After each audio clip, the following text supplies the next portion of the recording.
muscular. Entonces, vamos a ver que tenemos acá nuestro índice con todo lo que vamos a ver respecto a la parte de óseo primero y luego muscular. Bueno, respecto a lo del sistema óseo, vamos a ver que nos va a dar, esto es un sistema que simplemente nos va a dar más que todo soporte. Ya lo vamos a asociar con lo que es soporte.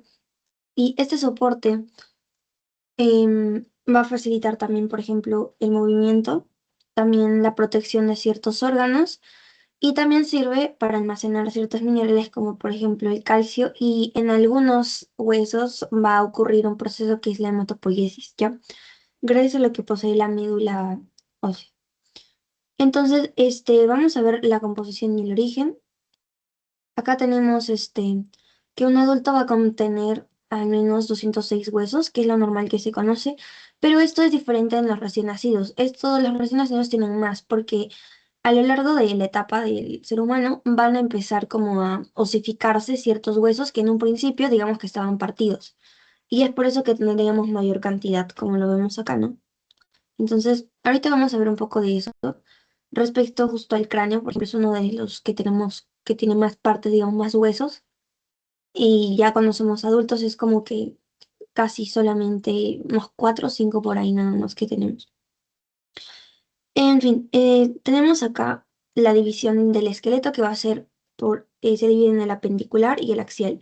El apendicular va a incluir las extremidades, ya, los brazos, las piernas y las cinturas escapulares de arriba y la de la pelvis, ¿no? Y la pelvis de abajo. La cintura escapular arriba, que es la parte del miembro superior, y la pelvis por abajo, que sería la parte de los miembros inferiores. Y ya también lo que tiene que ver con el cráneo, columna, esternón y costillas, lo que digamos que va a estar en el centro, va a ser parte del esqueleto axial, ¿ya? Entonces esto es importante porque también vamos a ver que sobre todo el esqueleto apendicular va a venir o va a derivar de algo diferente que el axial, ¿ok? Pero van a compartir estas tres capas que vemos acá. Vemos el mesodermo paraxial, el lateral somático y la cresta neural. En acá justo puse un poco esta imagen para que ubiquen justamente que el mesodermo, ¿se acuerdan que tenía tres capas, no? O se dividía como que en tres partes, porque era una sola capa, digamos, pero se divide en tres partes. Teníamos una que estaba proximal a lo que era la notocorda, que iba a ser el paraxial, que de aquí van a originarse lo que son las somitas, que ahorita vamos a ver qué son. Luego vamos a ver, bueno, siguiendo al paraxial, lo que le sigue, en la parte de aquí, digamos, sería ya el intermedio, porque está entre la paraxial y la lateral, que es la que sigue. Y esta lateral va a dividirse ya también como que en dos partes, porque va a recubrir arriba y abajo, y la de arriba y la de abajo tienen nombres diferentes. La de arriba va a llamarse la hoja parietal y la de abajo la hoja visceral. O sea, lo que va para aquí abajo sería la visceral y lo que va para aquí arriba sería la parietal, ¿ya? Y la que nos importa justamente es esta parietal, o también le dicen lateral, por eso aquí lo ven como lateral. Es lateral o son mejor dicho somático. Perdón, ya. Aquí también es somático o parietal, ¿ya? Es lo mismo, ¿ya? Entonces, esta capa mesodermo lateral somático, junto con el mesodermo paraxial, que está próximo a la notocorda, que está acá a los lados, y también la cresta neural, que si se recuerdan es básicamente parte de lo que sería el ectodermo, ya, pero estamos hablando específicamente de la cresta neural. Son estos los tres orígenes que va a tener el sistema esquelético para dar origen a todo lo que vamos a ver, todos los huesos, ¿ya? Y bueno, su desarrollo va a iniciar aproximadamente en el día 27, en la cuarta semana, ¿ya? Entonces, para recapitular súper rápido lo que está involucrado dentro de este desarrollo, va a ser el mesodermo paraxial, que es el que está proximal a la notocorda. También está involucrado el mesodermo lateral, pero el somático, que es el que básicamente se va para arriba. Y bueno, la cresta neural, que estaría acá. No se lo voy a hacer otra cosa. Ya, la cresta neural. Y bien, pasemos a los cambios que van a ocurrir en este mesodermo paraxial. Primero, en el mesodermo paraxial vamos a ver de que van a empezar como que a formarse una estructura que se llama, bueno, así va a ser una estructura que va a tener como que partes. Vamos a ver que es como un tubito en un principio y vamos a tener una pared ventral de la somita, que, bueno, sería como lo que está dentro, y la parte dorsal que estaría más afuera, ¿ya? Bien, pero acá lo que nos importa es justamente que vamos a tener, como le digo, partes dorsales y ventrales. Pero de estas dorsales y ventrales vamos a ver que de la dorsal va a salir lo que es el dermomiotoma, ¿ya? Y de la parte ventral va a salir el esclerotoma, ¿ya? Ahora, de este dermomiotoma, en un principio como que es uno solo, pero luego va a pasar a dividirse en el dermiotoma y el miotoma, algo así, ¿ya? Porque este justamente nos va a dar origen para dos tejidos que va a ser el tejido de la piel, o sea, nos da origen a la piel, nos va a dar origen a la piel y también nos va a dar origen a los músculos. Ya, entonces, para adelantar un poco, sería que justo es esta capa la que nos va a dar lo que son el esqueleto, sistema muscular, ¿ya? Porque nos da la parte de los músculos. Y bueno, el esclerotoma ya también es el que aquí nos va a interesar en la parte de óseo, porque es el que nos va a dar, digamos, ya la formación, o lo que van a ser el inicio de la formación de somitas. Y estas somitas posteriormente también van a ayudar a la formación tanto de músculos, pero también van a ayudar a la formación de lo que va a ser la columna. Sobre todo el esclerotoma, estas células que vemos acá, ya. Esto ya está como que dividido. Entonces, estas son las células del esclerotoma que van a dar origen a lo que va a ser la columna vertebral. Entonces, vamos a ver que justo al final de la tercera semana, nuestro zona paraxial se va justo a empezar a segmentar en bloques de tejido, ¿ya? Y estos bloques de tejido, van a estar alrededor del tubo neural. Y estos bloques de tejido, o estos acumulitos de tejido que le estamos diciendo, se van a llamar somitómeras y somitas, ¿ya? Somitómeras se le dice porque están muy proximales a la cabeza, o sea, están en la zona de la cabeza más craneal, ¿ya? Y las somitas ya también van a estar en la parte del occipito caudal, o sea, ya desde, como digamos, como que lo que iría en las piernas y la espalda, por decirlo así. Entonces, todo eso lo vamos a conocer como somitas y, em, bueno, la cabeza somitómeras, ¿ya? Estas somitas justamente van a tener estos tejidos que les digo, el dermomiotoma y el esclerotoma, ¿ya? Por eso es que en un principio les decía que están como un tubito. A ver, ¿no? Acá como lo vemos en tipo un tubito. Y la parte ventral de la somita justamente es el esclerotoma y la parte dorsal es el dermomiotoma. Ya, este dermomiotoma luego se va a dividir en dermatoma y miotoma. Ahí está, dermatoma y miotoma. Ya, justo el dermatoma es el que nos va a dar la piel y el miotoma es el que nos da los músculos. ¿Ya? El que ahorita nos importa es el esclerotoma, ¿ya? Que es el que va a dar origen a la columna vertebral, sobre todo porque está también formando parte de estas somitas que les digo, ¿no?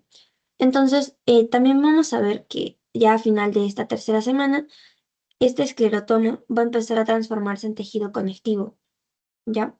Justamente también para dar origen un poco a esto que son las vértebras y todo, ¿no?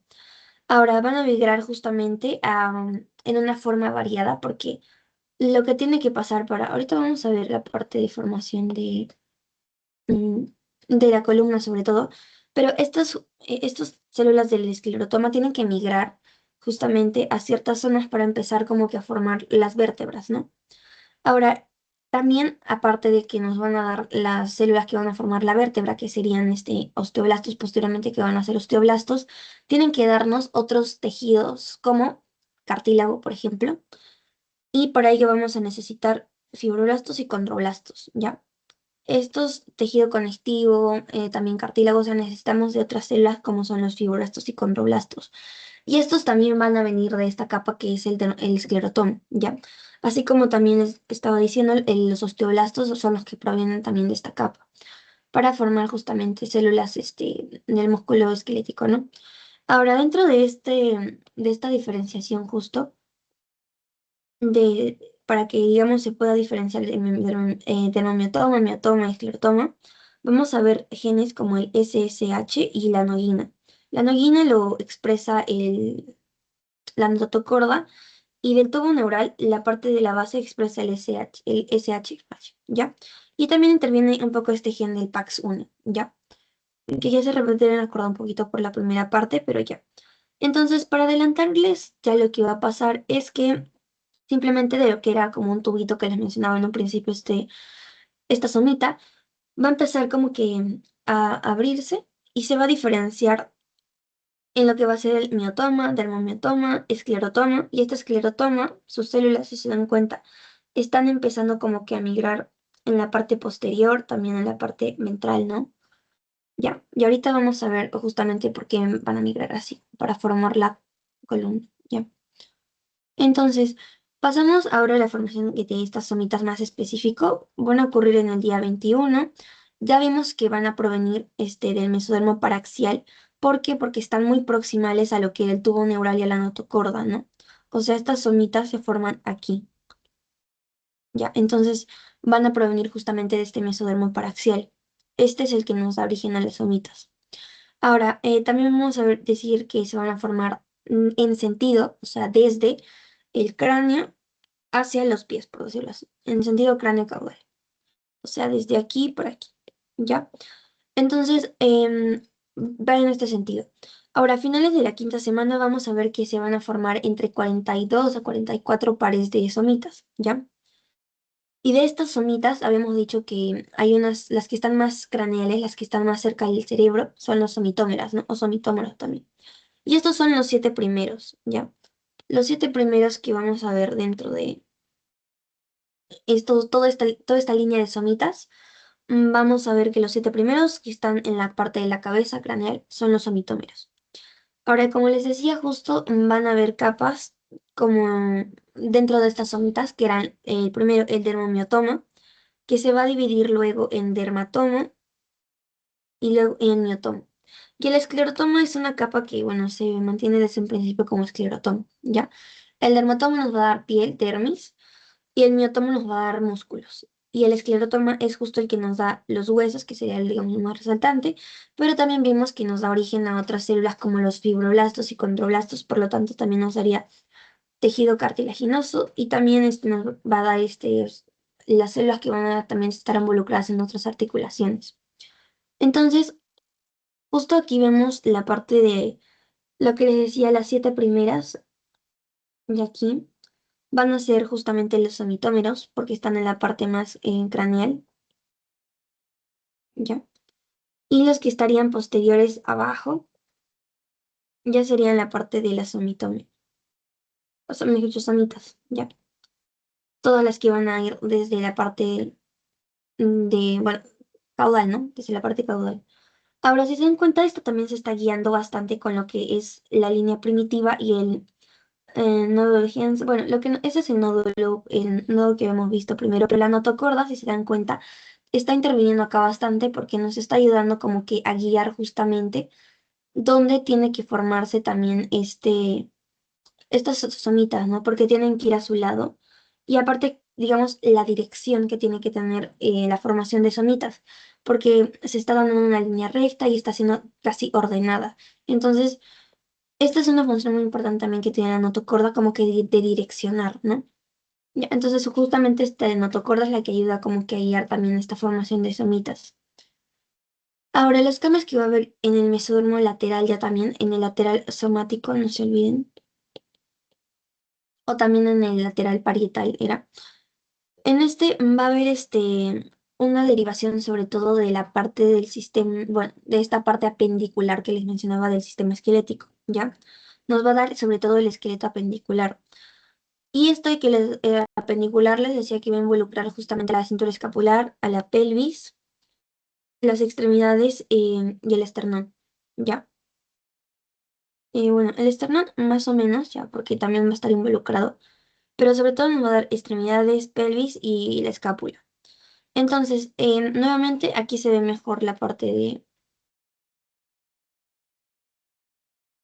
Acá se ve mucho mejor, de hecho, la parte del mesodermo lateral. Y aquí estaría bueno, acá estaría el paraxial de donde van a salir las somitas. Y de esta parte de aquí van a estar el lateral somático que se va a ir para arriba. Y bueno, el visceral, si se dan cuenta, se está yendo para abajo. ¿Ya? Para que lo vayan, hay que ubicarlo mejor también aquí, para que también se recuerden en otras clases, sobre todo esta ubicación. Y bueno, el intermedio, que no lo, bueno, solamente para que lo vean, está aquí, entre el paraxial y el lateral, ¿no? Entonces, vamos a ver que justo también en el momento ¿se acuerdan del plegamiento? Había unos plegamientos que el embrión iba a tener. Iba a ser, por ejemplo, uno transversal y otro longitudinal. Bien, en uno de estos plegamientos que les mencionaba, va a haber también la ayuda para que estas somitas, digamos, que puedan también surgir como posteriores, ¿no? Como había una ventralización, o sea, un plegamiento así ventral para adentro, el embrión se empezaba a plegar. Vamos a ver también que las somitas van a empezar como a irse más posteriores, ¿no? Y como ven, está al lado del tubo neural. Este es el tubo neural, ¿ya? Entonces está al lado del tubo neural y la notocorda está debajo de ese tubo. Y bueno, proximal a estos están las somitas, que van a tener sus tres capas, ¿ok? Entonces, también esta ventralización ayuda justamente a que se dé, digamos, la posición también de las somitas, ¿no?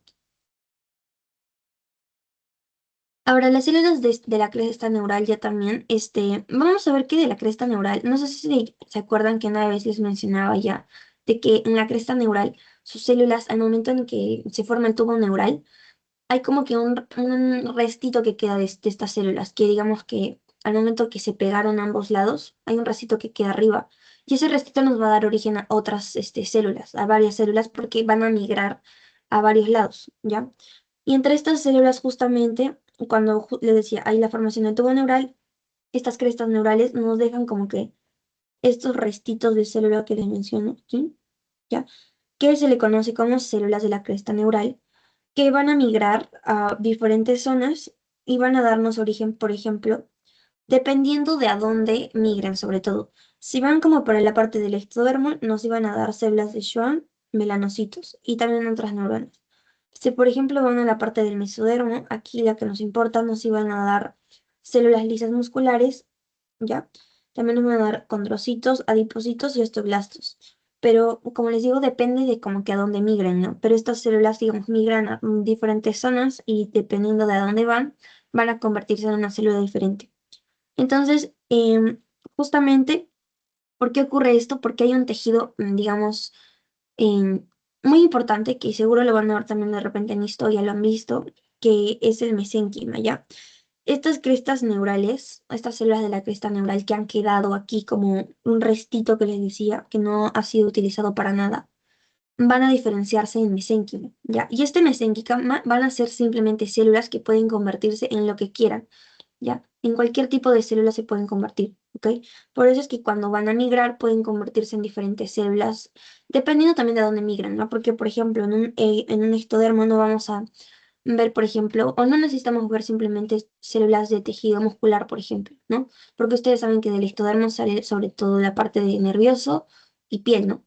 Entonces, un poquito lo van a relacionando con eso, pero en el ectodermo, por ejemplo, podría convertirse en melanocitos, porque está relacionado con la piel, o podría ser como células de Schwann, como lo vemos acá, ¿no? Porque están relacionadas con la mielinización también de los axones, ¿no? Ahora, si es que ya también va a migrar al mesodermo, sí podemos encontrar estas células musculares porque vimos que de aquí también del mesodermo lateral es de donde van a venir justamente el sistema muscular, ¿no?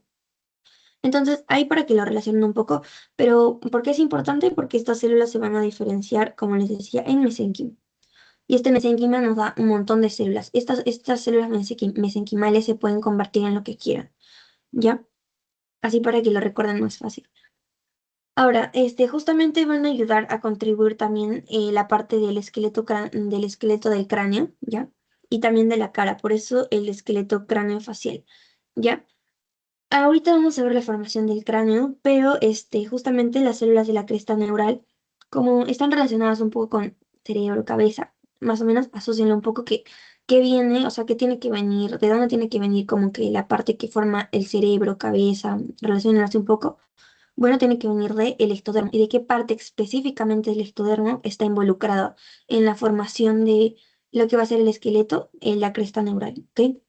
Entonces, es específicamente esta la que justamente está involucrado. Y ahora, como vemos en la parte de esta imagen de acá, vemos que los derivados de la cresta neural están sobre todo en la parte de la cara, si se dan cuenta, aquí, ya. Y un poco, por ejemplo, de la parte del cráneo, pero no está involucrándose ni la base del cráneo, ni la bóveda craneana, ya. Toda la bóveda craneana, como que no está involucrada. Solamente la parte de adelante que tiene que ver sobre todo con la parte facial, ¿ya? Y bien, vamos a pasar a esto de tipos de osificación antes de entrar a cómo se forma ya cada parte, pero si se recuerdan, ustedes ya lo deben haber visto en esto, habían tipos de osificación. Teníamos la intramembranosa y la endocondral. La intramembranosa también se le va a conocer como la directa, ¿ya? Y bueno, es directa simplemente porque estas células del mesénquima, que estamos mencionando, ya vamos a ver, ya saben que lo que es mesénquima, estas células mesenquimales simplemente van a convertirse de frente en un hueso. O sea, de lo que eran mesenquimales, ya van a pasar directamente a ser osteoblastos, ¿ya? Pasan a ser de frente osteoblastos. ¿Y dónde va a ocurrir esta osificación intramembranosa? En huesos, sobre todo que vamos a ver en la parte de la cabeza, como son el frontal, los huesos parietales, también en el occipital, en el temporal, pero en la porción escamosa, ya que en esta imagen justo había tenido, o sea, puse justo uno para ver más o menos, aquí está. Justo este es el hueso temporal. Y aquí tenemos, el hueso temporal tiene partes, ya tiene también porciones. Pero la que nos interesa dentro de esta osificación intramembranosa o la directa es la escamosa, ¿ok? Que es la que está más o menos aquí arriba, por aquí. Ya, esta es la porción escamosa. Luego el maxilar, por ejemplo, el cigomático, el palatino, el vómer y la mandíbula. Ya, en todos estos huesos va a ocurrir esta osificación intramembranosa o directa, porque en las células mesenquimales de frente pasa a lo que son osteoblastos, ¿ya? Entonces, como les digo, sobre todo es en la formación de huesos planos, como podemos ver que tiene el cráneo, ¿no?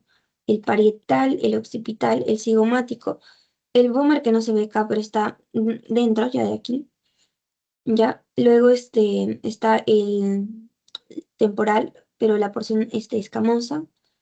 Y también teníamos a la mandíbula y el palatino que está acá abajo, ya.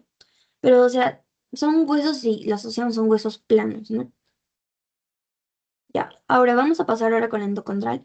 Esta endocondral ya también se le dice cartilaginosa también o indirecta. ¿Por qué indirecta? Porque primero estas células van a pasar a formar un molde de cartílago, que quiere decir que de una mesenquimal, ya de una célula mesenquimal, primero se tiene que convertir en un condrocito y luego posteriormente recién se va a convertir en un osteoblasto. Ya. No es que condrocito se convierta en osteoblasto, ya, para que lo asocien, pero es como que primero necesita este molde de condrocitos para que luego ya tenga osteoblastos, ¿ya? Ojo que no es como que el condrocito se convierta en osteoblasto, ¿ya? Simplemente que este hueso primero era mesénquima, luego va a ser condrocito, y este condrocito luego va a tener células óseas, osteoblastos, ¿ya? Entonces, justo aquí me mencioné, necesitamos un molde de cartílago. Este cartílago es de tipo hialino, ¿ya?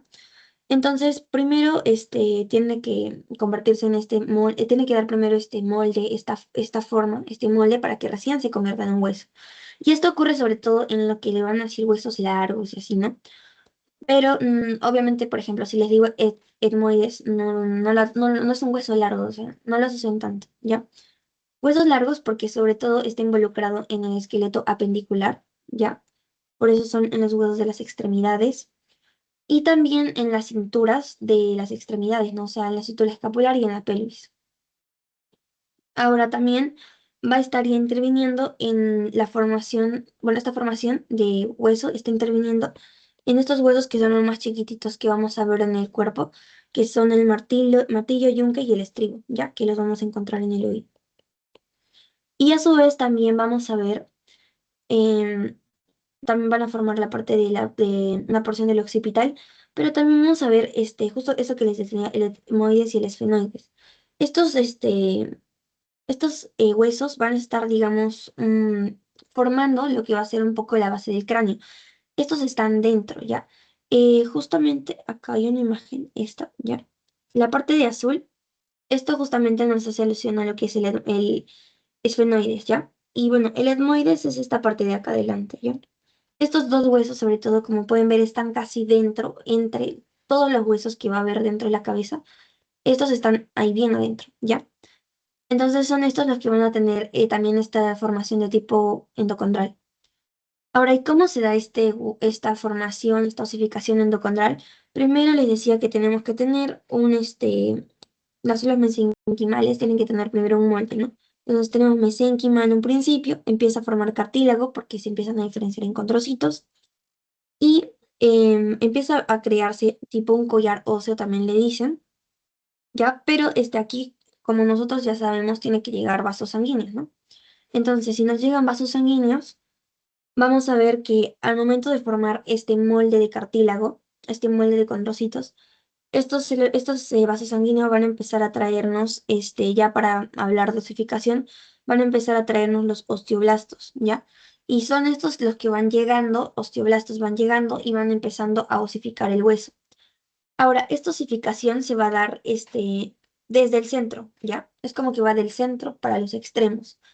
Es por eso que, por ejemplo, les dicen placas epifisiarias, si no me equivoco, o placas de crecimiento, se encuentran en los extremos, si se dan cuenta, ¿no? Entonces son aquí que básicamente donde está todavía no ha ocurrido todavía esta osificación, o sea, no ha habido todavía, digamos, la conversión a hueso totalmente, por eso es que todavía pueden como que crecer, ¿no? Por eso le decían placa de crecimiento o la placa de crecimiento, ¿no? Porque se va a seguir creciendo el hueso. Gracias a que justamente estos huesos apendiculares, porque son huesos largos, como les decía, sobre todo, son los que van a estar teniendo este tipo de osificación. Entonces, aquí les puse como que justo la condrificación, que es cuando se da esta formación del cartílago hialino, de este hueso, esta estructura formada por cartílago hialino, eso es la condrificación. Justo estos condrocitos son los que van a formar el cartílago hialino, que es este tipo hialino les decía, y los vasos sanguíneos van a estar llevando estas células osteoprogenitoras, que son las que nos van a dar origen a los osteoblastos. Bueno, luego, si se recuerdan, en histología había varias capas dentro de esta osificación endocondral. Estos condrocitos se iban a hipertrofiar, ¿se acuerdan? O sea, se hacían como que más grandes, blancos, se hipertrofiaban. ¿Y qué pasa? Se empiezan a mineralizar, ¿ya? Y es así que ya van a empezar a depositarse también ciertos depósitos ahí, como les decía, de minerales, ¿no? Que tienen los huesos. Ahora, aquí van a llegar justamente estas células osteoprogenitoras que nos van a dar osteoblastos, ya, que nos dan osteoblastos, y ahí es donde se empieza a formar esta matriz ósea, ¿ya? Y empieza la osificación, como lo dice acá. Ahora, justamente este crecimiento, gracias a que tenemos estas placas epifisiarias, ¿ya? Que son las placas de los extremos, o la placa de crecimiento, lo mismo, va a hacer que el hueso puede crecer todavía, ¿no? Puede aún estirarse. Y es por eso que, bueno, los niños crecen, ¿no? Y aquí, por ejemplo, justo les puse un poco. En un principio estamos teniendo esta parte que van a ser justamente condrocitos. Van a empezar a llegar vasos sanguíneos que nos van a empezar a traer estas células osteoprogenitoras que van a dar origen a los osteoblastos que van a iniciar la osificación del hueso, ¿no? Y ven que ya empezó a osificarse aquí, ¿ya? Primero justo están formando este collar óseo, ya, para luego posteriormente ya tener desde adentro no se olviden que empieza la osificación y va yéndose para los extremos, ¿ya? Y termina llegando únicamente este tipo, o sea, termina llegando justamente solamente el tejido de cartílago hialino, únicamente llega hasta acá, ¿ok? Termina llegando solo ahí. Ahora, terminamos ya en un adulto, como ustedes lo van a ver. Terminamos ya teniendo en un adulto, así que vemos. Ya no tenemos las placas epifisiarias, ya. Este disco epificiario, por ejemplo, ya no lo tenemos acá. Entonces ya no habría crecimiento, ya, porque ya no hay estas placas de crecimiento, placas epifisiarias, ya, ya no están ahí. Y ahí es cuando se detiene el crecimiento. Entonces aquí también les puse una pequeña imagen que les da como un detalle sobre todo de la parte de osificación intramembranosa y de la parte de la osificación endocondral, ¿ya? Como que una comparación. Justamente la osificación intramembranosa la vamos a encontrar en huesos planos, como lo dice acá, ¿ya? Sobre todo en huesos planos. Les dije de la bóveda craneana, o sea, del cráneo, no muchos, son más de la cara, ¿ya? Aquí esta parte sí vamos a diferir en esa parte, son sobre todo de la cara, si se acuerdan. Y bueno, planos de la bóveda craneana, ¿ya? Ahora, en la parte de del endocondral ya también, acá vamos a ver en huesos del esqueleto axial, ¿ya? Del esqueleto axial específicamente, ¿ya? Listo. Bien, en la parte de ahora sí entramos en la parte de la formación del cráneo. Primero vamos a ver que el cráneo se va a dividir como que en una parte que va a ser la parte del neurocráneo y el viscerocráneo, ¿ya? Vamos a iniciar con el neurocráneo que va a tener tanto una porción membranosa como una cartilaginosa o también le dicen condrocráneo, ¿ya?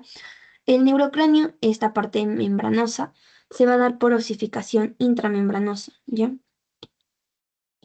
Aquí sí es un poco diferente, tanto, o sea, por esto tiene dos partes, membranosa y cartilaginosa. ¿Por qué membranosa? Porque justamente la osificación que tienen estos huesos van a ser intramembranosa, o sea, directa. Y cartilaginosa porque aquí ya también ocurre la osificación endocondral o la indirecta o la que primero se forma el molde de cartílago hialino y luego ya posteriormente el hueso. Entonces, ¿qué huesos vamos a tener dentro de este neurocráneo membranoso? Todos los huesos planos de la bóveda craneana, o sea, los de acá atrás, ¿ya? Los que van a formar la base del cráneo y también los que recubren la bóveda craneana, o sea, la de acá arriba. ¿Sí? En estos, por ejemplo, vamos a tener al parietal, al occipital, ¿ya? Ahora, justo estos huesos van a venir de la parte de la cresta neural, ¿ya? Y también del mesodermo paraxial, ¿ya? Luego tenemos la parte del cráneo cartilaginoso, ya, el neurocráneo cartilaginoso, que les decía que está formado por osificación endocondral y qué huesos forman parte, los que están sobre todo en la base de cráneo, ¿ya? Ojo que la base de cráneo también está formada pues por varios huesos, ¿no? Pero les menciono la parte del occipital, parietal, también el temporal un poco, pero la región petrosa sobre todo, ya, los que estamos viendo de rojito, todos estos son parte del neurocráneo membranoso, ya, que tienen osificación intramembranosa. Y la parte de la base del cráneo, ya también esta parte de acá, son las que nos van a dar la parte del neurocráneo cartilaginoso. Ya también está involucrado justo el esfenoides, ¿ya? Estos también van a como que dividirse a su vez en un condrocráneo precordal y en un cordal. El cordal se le dice así porque van a venir de células del esclerotoma, ¿ya? Y la precordal porque vienen de células de la cresta neural, ¿bien? Entonces, acá también un poquito como que está dividiéndose. Ahorita estamos solo en neurocráneo, así que nos vamos a centrar solo en neurocráneo. A ver,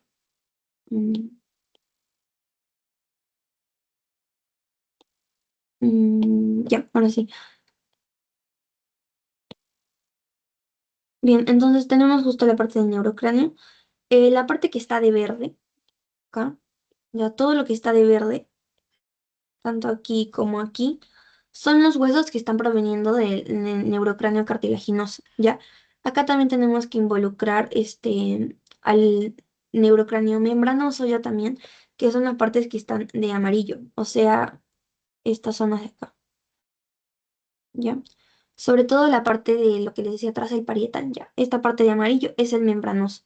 Este membranoso viene de la osificación directa, ¿no? O sea, la intramembranosa. Y los que están de verde van a venir ya también primero de la formación de una base de cartílago hialino y luego posteriormente ya un hueso como tal, ¿ya? Entonces, aquí justo les puse esta imagen como para que identifiquen un poco base de cráneo y parte de la bóveda craneana, que son los huesos planos, ¿ya? Y bueno, pasando a la parte del viscerocráneo, es la parte que vamos a entender como cara, ¿ya? Entonces, todo el esqueleto de la cara está involucrado justo en el viscerocráneo. Sobre todo, van a darse esta formación de los huesos, van a derivar de dos arcos faringios, ¿ya? Los esqueletos de la cara van a derivar de dos arcos faringios. Si se acuerdan, habíamos visto que estos arquitos son los arcos faringios, ¿ya? Y son los de aquí donde vienen todos los huesos que van a formar la cara. Teníamos un primer arco y un segundo, que son los que nos importan ahorita. El primero y el segundo arco. El primer arco nos va a dar, digamos, el procesos, ya, proceso maxilar y el proceso mandibular. El maxilar nos va a dar los huesos maxilar cigomático, la porción escamosa del temporal, ¿ya? Aquí les puse justo los procesos. El mandibular está acá y el mandibular es el siguiente, ¿ya? Y el maxilar les puse por acá, aquí. El maxilar, si se dan cuenta, es como parte, lo asociamos un poco como por la parte de los pómulos, ¿ok? Y el proceso mandibular ya también es como que más inferior, la parte de la mandíbula más o menos, ¿ya? Y es por eso que el proceso maxilar es el que nos da el maxilar, o sea, el hueso maxilar, el hueso cigomático y también nos va a dar la porción escamosa del hueso temporal, ¿ya? El proceso mandibular ya también nos va a dar origen a lo que va a ser la mandíbula y a estos dos huesos del oído que son el martillo y el yunque, ¿ya? Entonces, en una persona adulta ya vamos a poder encontrar. Nos centramos únicamente en estos dos de acá, pero ya vamos a encontrar que, por ejemplo, tanto el yunque como el martillo están viniendo del primer arco faríngeo, ¿ya? Están en el oído. Y también hay un cartílago que seguro lo van a ver de repente ya en neuroanatomía o en anatomía 2 porque es parte de la cabeza, que es el cartílago de Meckel, ¿ya? Este cartílago de Meckel también va a derivar de este arco faríngeo, ¿ya? Y hay otros huesos como por ejemplo el estribo, que también es parte del oído, y el proceso estiloideo, que es una parte ya también de lo que es solamente es un proceso, pero es parte del cráneo también, ya está involucrado en la parte del cráneo. También va a estar involucrado en lo que es el arco faríngeo, o sea, proviene del segundo arco faríngeo, ¿ya? Entonces, más o menos así es como se dividen esta parte del viscerocráneo. Van a derivar de los arcos faringios, ¿ya? Y el primer arco faríngeo nos da primero procesos, tanto maxilar como el proceso mandibular. Aquí estamos viendo sobre todo la formación más o menos que ocurre en la cara. Y si se dan cuenta, tenemos estos procesos que nos importan, que son el maxilar, que es como que el que está ubicado en la parte de los pómulos, y luego el mandibular, que está ubicado en la parte como de la barbilla, ¿no? Lo que sería posteriormente la barbilla. Ya, y esta cara, como se dan cuenta, está como que también a su vez como que, digamos que posicionándose donde debe, porque el proceso frontonasal en un principio lo tenemos arriba, pero la nariz no la tenemos arriba, la tenemos abajo, entonces tiene que descender y así. Es como también estos procesos, tanto el mandibular y el maxilar, van a empezar a tener como la posición que conocemos anatómicamente, ¿no? Primero el proceso maxilar, por ejemplo, va a irse más, como que va a crecer tanto para adelante y para atrás, ¿ya? Y la mandíbula sobre todo va a descender mucho más, ¿no? Si se dan cuenta, el proceso mandibular desciende mucho más. Bien, y dentro de este cráneo, en un neonato, vamos a ver que siempre les ven como que normalmente creo que coloquialmente a los bebés les tocan y les dicen creo que la mollerita, mollerita creo que le dicen en la parte de arriba y lo que justamente están tocando son lo que van a ser fontanelas, ¿ya? La fontanela justo que tocan y que le llaman creo que mollerita son fontanela anterior. La fontanela anterior es la que está digamos ahí más prominente y expuesta. Entonces, como les digo, vamos a tener fontanelas y suturas que van a, en un principio, a este cráneo del neonato, a separarlos, por decirlo así. Los van a tener unidos, pero al mismo tiempo separados. Y bueno, tenemos fontanelas primero y tenemos a la fontanela anterior, como les mencionaba. Tenemos también a la fontanela posterior, a la fontanela esfenoidal, a la mastoidea. Y a la mastoidea ya son cuatro fontanelas, ¿ya? Y como les dice, son como que áreas o puntos de unión donde se van a unir dos o más huesos, ¿ya? Pero vamos a entenderlo como más huesos, ¿ya? Porque las suturas, para que se recuerden, las suturas yo las entiendo más para que se dividan de dos huesos. Es como que también tienen este tipo de tejido que va a ser este conectivo, tienen también tejido que va a unir también huesos, pero digamos que las diferencia que las suturas como que van a unir dos huesos y las fontanelas más huesos, ¿ya? Para que se recuerden más fácil. Así, cuál es una sutura y cuál es una fontanela. ¿Por qué? Porque si se dan cuenta, las fontanelas están uniendo hasta cuatro huesos. Vamos a decirle cuatro huesos entre comillas, porque el frontal de acá adelante ustedes saben que al final es uno solo, ¿no?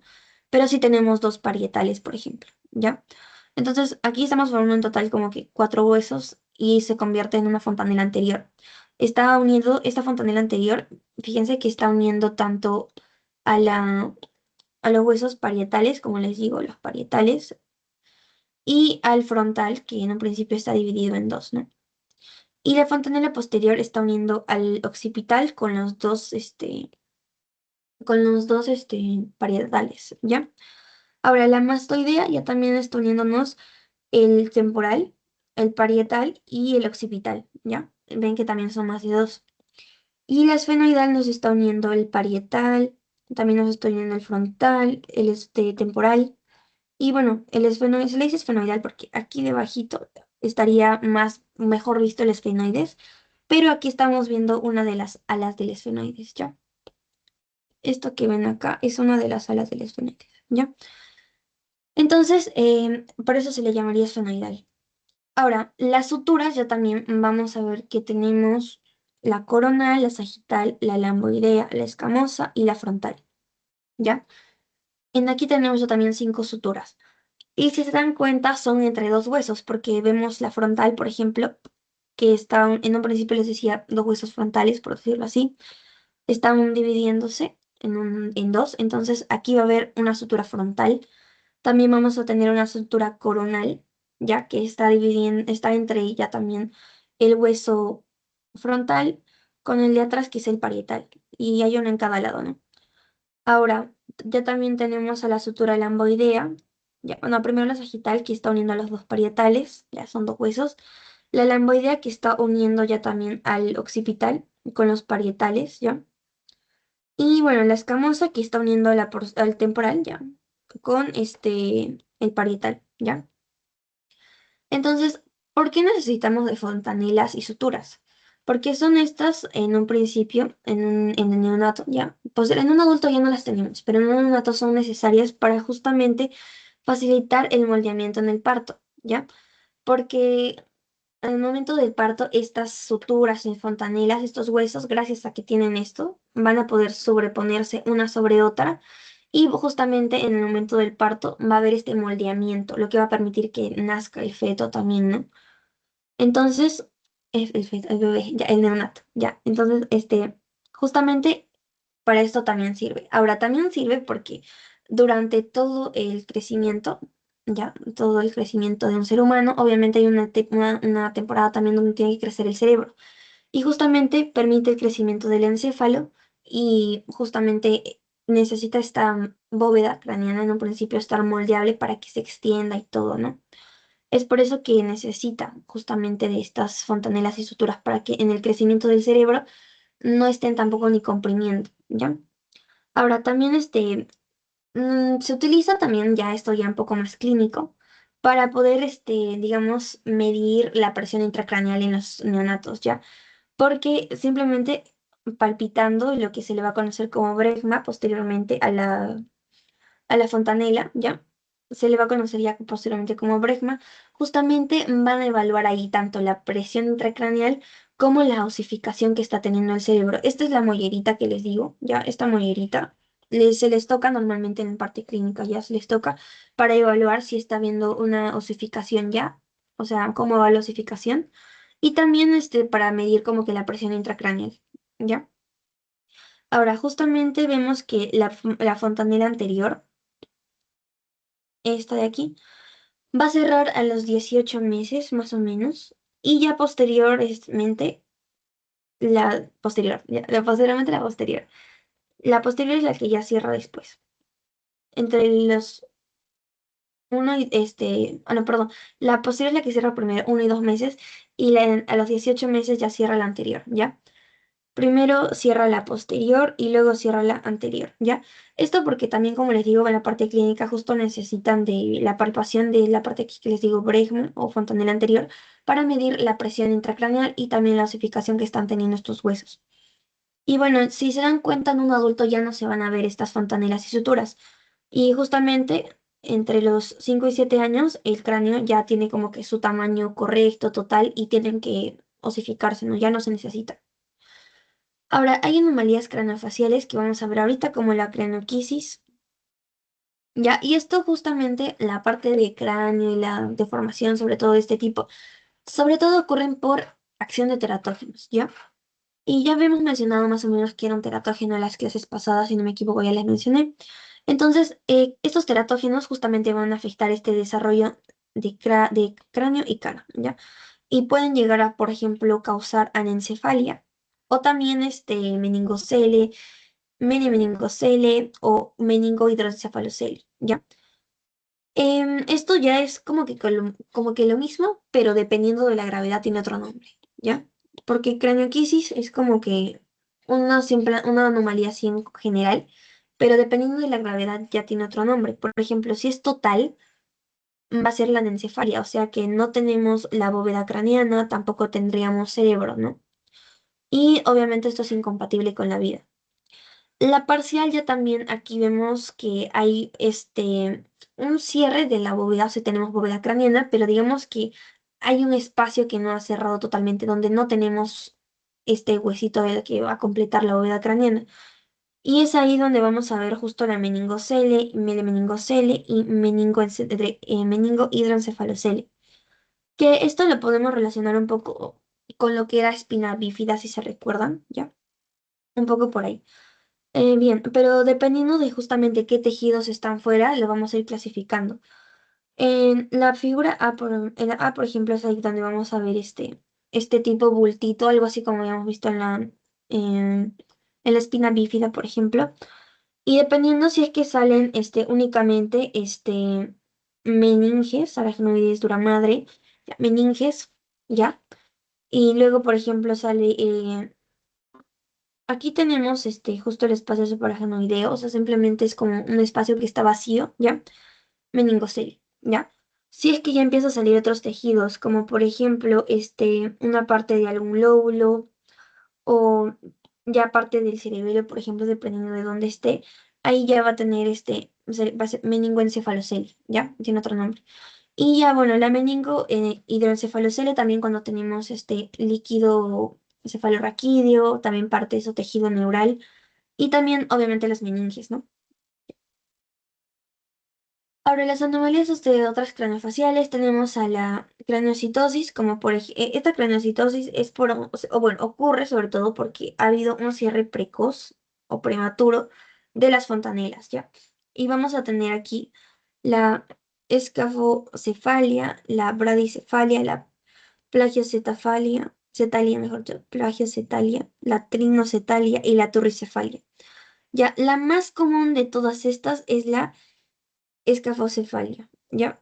Que es la de aquí, que ocurre justamente cuando ha habido un cierre, sobre todo prematuro, en las suturas sagitales, ¿ya? ¿Se acuerdan de la sagital? Este de aquí, ¿ya? También tenemos acá otras, como, bueno, les puse aquí, ¿no? Cuando hay un cierre prematuro también de otras, como la coronal, la bicoronal, la metiotrópica o lo que es la frontal también, ¿ya? Entonces, si se dan cuenta, cuando va cerrándose cada una de estas, el cráneo va a tener incluso hasta como que una deformación. Y esto se evidencia o lo pueden ver muy evidente o notorio en la trigonocefalia, mejor dicho, ¿ya? Donde ven que está cerrándose prematuramente la frontal o la metópica, justamente empieza a tener como que un pico, ¿no? Adelante. Entonces, ahí, justamente por este cierre precoz de suturas, incluso el cráneo se empieza a deformar. Ya, pero la más común es la escafocefalia, donde se cierra la sutura sagital, que es la que une los parietales.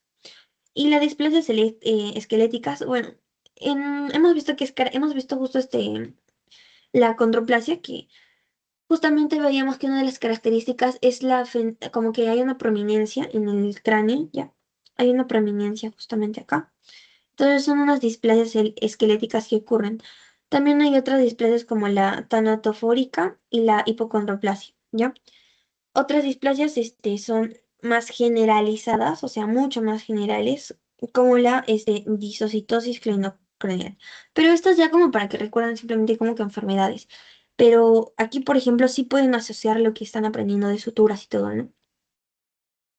Ahora, formación de la vértebra y y la columna vertebral. Habíamos visto que teníamos somitas. Estas somitas tenían una capa importante que era el esclerotoma, ¿ya? Este esclerotoma es justo el que nos iba a dar origen a lo que les decía que eran las vértebras, ¿ya? Tenemos 7 vértebras cervicales, 12 torácicas, 5 lumbares, 5 sacras, y luego también tenemos coxis. Coxis le dicen que son 4, a veces dicen que son 3, ya, pero en general esta es nuestra división: cervicales, torácicas, lumbares, sacras y coxis, ¿ya? Entonces, esta formación va a empezar en la cuarta semana y se da por estas células del esclerotoma. ¿Qué pasa? Que estas células van a justamente empezar a migrar, les decía, y van a migrar tanto en la parte aquí ventral y también se van a ir en la parte posterior. ¿Y que están buscando? Encontrarse con las otras células del esclerotoma, ¿ok? Están buscándolas, ¿ya? Aquí y aquí, ¿ya?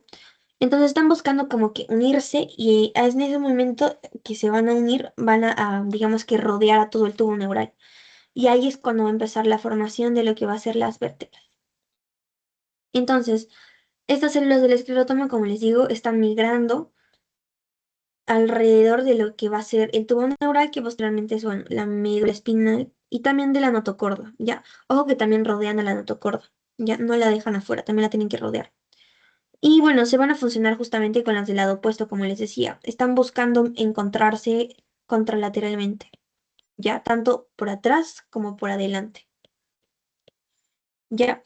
Entonces, vemos que la parte caudal de un esclerotoma se va a unir con la parte cefálica de otro esclerotoma, ¿ok? Entonces, aquí tenemos un esclerotoma y otro esclerotoma, ¿ya? Ya están ahí formaditos, ya están buscando encontrarse con sus contralaterales, pero tenemos porciones dentro de este esclerotoma.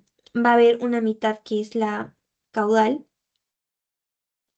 que es la que está aquí abajo, la caudal, y otra que es la parte craneal, ya. Le van a decir craneal, caudal, pero simplemente es porque uno está arriba y el otro está abajo, ¿ya? Y bueno, ¿por qué ocurre esto? Porque, bueno, mejor dicho, ¿y qué va a pasar con esto que les decía? Tienen que unirse, están buscando unirse, ¿ya? Entonces, al momento en el que van a como que pegarse, es que también vamos a ver que la columna vertebral va a tener bueno, creo que no, bueno, más o menos así, esta imagen, vamos a ver de que va a tener esta forma, esta estructura que estamos viendo tener la columna, ¿ok? Y bueno, aquí regresamos nuevamente, como les decía, la parte del esclerotoma está migrando tanto posterior como ventralmente y terminan teniendo como que esta forma, ¿ya? Con un agujerito en el centro por donde van a pasar el tubo neural. Entonces se han encontrado tanto por adelante como por atrás. Ahora va a empezar justo la formación ya de otras estructuras como los procesos costales aquí, ¿ya? Y bueno, si se dan cuenta, la notocorda también está acá adentro, no la dejo fuera. Y empieza a haber centros de condrificación, que quiere decir que las vértebras se van a tener, ¿qué tipo de osificación? La endocondral, ¿ok? Entonces tenemos acá centros de osificación. Y tenemos centros de osificación primarios, así. Entonces nos da indicios de que las vértebras tienen osificación endocondral. Entonces no se olviden que tienen que unirse una mitad caudal con una mitad craneal, ¿ya? Tienen que unirse unas de esos esclerotomas unos contra otros para poder formar lo que va a ser las vértebras, ¿ya? Bien, entonces, ¿qué va a pasar justamente con como les decía, van a empezar a unirse, lo que van a hacer la parte caudal con la parte craneal, ya, se empiezan a unir. Y justamente entre los esclerotomas va a empezar a surgir un tejido que es ay, no, ya, un tejido muy importante que es el mesenquima intrasegmentario, ¿ya? Este tejido mesenquima intersegmentario va a empezar como que, digamos, a unirse junto con lo que va a ser posteriormente el núcleo pulposo, ¿ya? Pero en un principio es notocorda, ¿ya? Esta notocorda, como pueden ver, en un principio es como un tubo, ¿ya? Como una línea. Posteriormente va a empezar como que a dividirse, a fraccionarse en porciones y va a ponerse justo entre este mesénquima intersegmentario. Entre cada mesénquima intersegmentario se empieza a colocar lo que va a ser la notocorda empieza a convertirse en lo que es el núcleo pulposo. Entonces, mesénquima con núcleo pulposo nos van a empezar a dar lo que son los discos intervertebrales. Entonces, mesénquima más el núcleo pulposo nos empiezan a dar discos intervertebrales, ¿ya? Y es ahí donde les decía que el núcleo pulposo es el rezago anatómico de la notocorda, ¿ya? Que no tiene una función ya como tal en un adulto, como les decía. En un embrión sí es importante, ¿ya? Y es así que vemos que justamente la notocorda desaparece, ¿ya?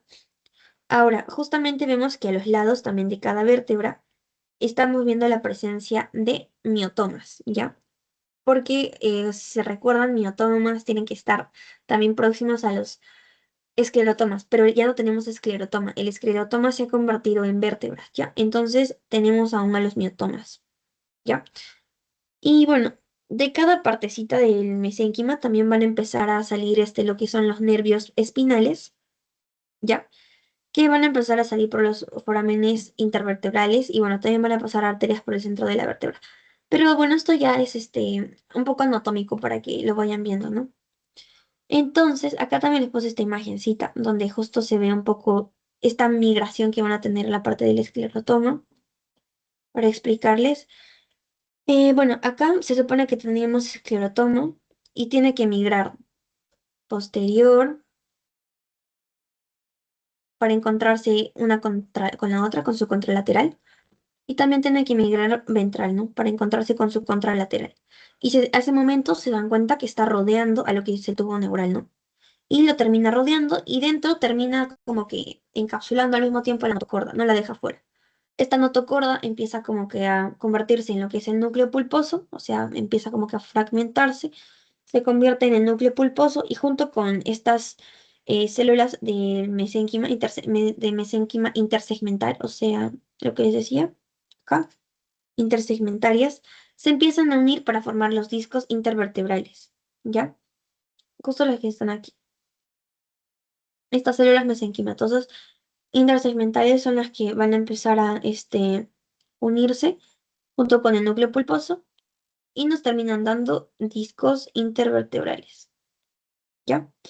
Y es ahí donde tenemos justamente esta formación. Ahora, como les decía, de estos discos también empiezan a salir lo que son los nervios, ya nervios que, si se dan cuenta, están llegando también al mismo tiempo al miotoma, a los miotomas, ¿ya? Que van a dar posteriormente origen a los músculos, ¿ya? Y también nos explica bastante la inervación que va a haber dentro de estos músculos. Bien, y en anomalías vertebrales vamos a ver una escoliosis que también, no necesariamente, bueno, esto es, digamos, causado por una malformación desde el nacimiento, pero vamos a ver de que es justamente una deformación ya que está ocurriendo en la curvatura lateral de la columna, ¿ya? Entonces está teniendo una desviación, por decirlo así. Ahora puede ser parcial o también puede ser total, por decirlo así, cuando nos va a faltar, digamos, ya alguna que otra vértebra. Ahora, si es digamos, ya más por un defecto, digamos, congénito, así, vamos a tener una ausencia, por ejemplo, parcial, donde la vértebra, como pueden ver, no está completa, no está desarrollada completamente, y es por eso que ocurre la escoliosis, por ejemplo. También tenemos una secuencia que es la secuencia de Klippel-Feil. Esta justo es sobre todo porque hay una unión entre vértebras, ¿ya? está uniéndose como que una vértebra con la otra. Sobre todo va a ocurrir en las cervicales. Esto ocurre en las cervicales. Y es como que entre vértebras que se van siguiendo se terminan uniendo en una sola. Y esto justamente va a terminar causando un cuello corto, una rigidez, obviamente, porque el cuello es una de las zonas donde vamos a tener mayor movimiento gracias a estas vértebras cervicales, ¿ya? Entonces, si es que ya no tenemos, mejor dicho, si es que las tenemos todas unidas, ya el movimiento es restringido, ¿ya? Entonces tenemos una rigidez. Ahora también, por esta rigidez, vemos que de las vértebras tienen que salir también nervios, ¿no? Entonces, en la parte de las cervicales seguro que han visto que por ahí pasan bastantes nervios importantes, ¿no? Como el plexo, ¿no? Entonces, aquí puede haber una compresión nerviosa o también vascular. Y bueno, la que ya habíamos visto muy comúnmente ya en clases anteriores también, la espina bífida. Acá no vamos a entrar mucho detalle, pero para que se recuerden, espina oculta, cuando no había ese bultito, pero sí sabemos que hay una ausencia de vértebra, pero como que no hay líquido cefalorraquídeo, por eso es que está oculta. Si vemos presencia de líquido cefalorraquídeo, meningocele, porque ya hay un bultito. Y si vemos ya este tejido de la médula, o sea, en pedazos de médula, líquido cefalorraquídeo, meninges también, y ese bultito es melomeningocele. Ahora, respecto al desarrollo de costillas, habíamos visto, vamos a recapitular en esta imagen de acá, porque acá se ve mejor ya. ¿Se acuerdan de este proceso costal? De aquí es de donde salen las costillas. Y si se dan cuenta, están saliendo de lo que serían como que las vértebras, ¿no? Entonces, de este proceso es de donde básicamente van a salir todas las costillas que siguen. También van a provenir entonces de células del esclerotoma, y justamente, como les digo, vienen de estos procesos costales o apófisis costales de las vértebras torácicas, ¿ya? Son las torácicas las únicas que van a darnos origen a las costillas, ¿ya? Porque anatómicamente las torácicas se unen con las costillas, entonces es de aquí donde salen las costillas, ¿ya? En un principio, en un periodo embrionario, van a ser cartilaginosas y luego van a empezar ya su osificación en la etapa fetal. Entonces, ¿qué quiere decir? Que las costillas estarían teniendo una osificación endocondral. Pueden ir relacionando así bastante los huesos, ¿ya? Entonces, bueno, acá tenemos 7 pares de costillas que van a ser verdaderas, 3 que son, las falsas, acá está mal, no son verdaderas, son falsas. Y bueno, las últimas que son los 2 pares que son las flotantes, ¿ya? Ahora, en ciertas anomalías que pueden ocurrir es que haya una costilla adicional, una que otra costilla adicional, o que también no haya costillas, ¿ya? Pero la adicional es la más común y sobre todo se da en las costillas cervicales. Ya es muy común que haya una costilla extra, sobre todo en las cervicales, como por ejemplo aquí que si se dan cuenta está viendo una costilla extra, ya una costilla extra en las primeras, no entre las primeras, ya por esos cervicales. Y bueno, en menor frecuencia ya son en las lumbares, o sea, en la parte ya de abajo, o sea, casi por acá. Y bien, respecto al desarrollo de la formación del esternón, se va a dar sobre todo por el mesodermo de la capa lateral. ¿De qué capa lateral era? De la somática. Y en un principio vamos a ver que vamos a tener 2 barritas, o sea, son 2 barras, acá una y dos, por eso 2 barras, que posteriormente van a terminar juntándose en una línea media y se terminan formando en uno solo, ¿ya?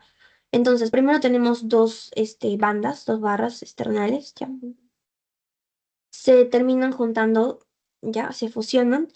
Aproximadamente en la semana 10 ya ocurre esta fusión y terminamos teniendo un esternón, un solo esternón, y posteriormente ya este esternón empieza a dar origen a sus partes, ¿ya? Por ejemplo, el manubrio del esternón, el cuerpo y la apófisis sifoides, ¿no? Bien, esta osificación, bueno, en un principio no está osificado ya, entonces ya posteriormente va a empezar esta osificación. Sobre todo, la apófisis sifoide, ya, esta parte em, va a llegar a osificarse incluso ya hasta cuando una persona es muy viejita, ya. O sea, normalmente esto ya se va a ocurrir, o sea, si vemos la apófisis sifoide ya osificada, sería una persona mayor como de 50 años, por ahí, ¿ya? Aunque también puede osificarse en la niñez, por ejemplo. Respecto a las anomalías que vamos a encontrar en esta de lo que va a ser la parte del desarrollo del esternón, vamos a ver que hay una hendidura external, por ejemplo, bueno, puede haber esta parte que esto es la hendidura external, donde ven que, digamos que la unión de ambas barras que forman el esternón no se ha dado, solamente se ve en la parte distal, pero no en la proximal, ¿ya? O sea, no está completa esta formación. Y bueno, así se puede observar, ¿no? Ahora, también tenemos otros como el Pectus excavatum y el carinatum. El carinatum, que digamos que el esternón está como más para afuera, y el excavatum que está metido como para adentro, ¿ya? Ahora, respecto al desarrollo de extremidades, vamos a ver que, sobre todo en la parte de los huesos largos que les decía, parte del esqueleto apendicular, es donde encontrábamos el proceso de osificación endocondral o lo que va a ser la condrogénesis, ¿no? Ahora, esta osificación va a iniciar aproximadamente en la 8ª semana, en la diáfisis, ¿ya? Diáfisis, o sea, en el centro. Ya les dije que va del centro para afuera. Y bueno, terminamos teniendo placas epifisiarias o, bueno, placas de cartílago. Y entonces sería la placa de crecimiento. Entonces, vamos a ver tanto centros primarios como secundarios, ¿ya? Dentro de estos huesos largos. Vamos a tener centros primarios que van a aparecer entre la semana 7 y la 12, ¿ya? Y sobre todo vamos a verlo en huesos como van a ser los fémurs, o sea, el fémur, y también clavículas, ¿ya? La clavícula también tiene este tipo de osificación endocondral. Y respecto a los centros secundarios, ya también van a surgir después ya del nacimiento, o sea, cuando ya se nació, ya ha habido el nacimiento, ya ocurren estos centros secundarios. Y bien, esta placa epifisiaria o esta placa de crecimiento que va a mantenerse en las epífisis, ¿ya? Va a permitir justamente un crecimiento óseo hasta los 18 o 21 años más o menos, ¿ya? Que es cuando se va a detener el crecimiento y ya no tendríamos placas epifisiarias o placas de crecimiento, ¿ya? Entonces, ¿cómo se da este desarrollo de las extremidades? Vamos a ver qué tenemos en las extremidades primero. Vamos a ver que tenemos piel, tenemos un músculo y también tenemos el sistema esquelético, pero el apendicular, ¿ya? Entonces, ¿la piel de dónde debería venir? Del ectodermo, ¿ya? Luego, los músculos tendrían que venir del mesodermo paraxial, específicamente ¿de qué parte? Del miotoma. Y el esqueleto apendicular tendría que venir de la placa lateral, o sea, del mesodermo de la placa lateral,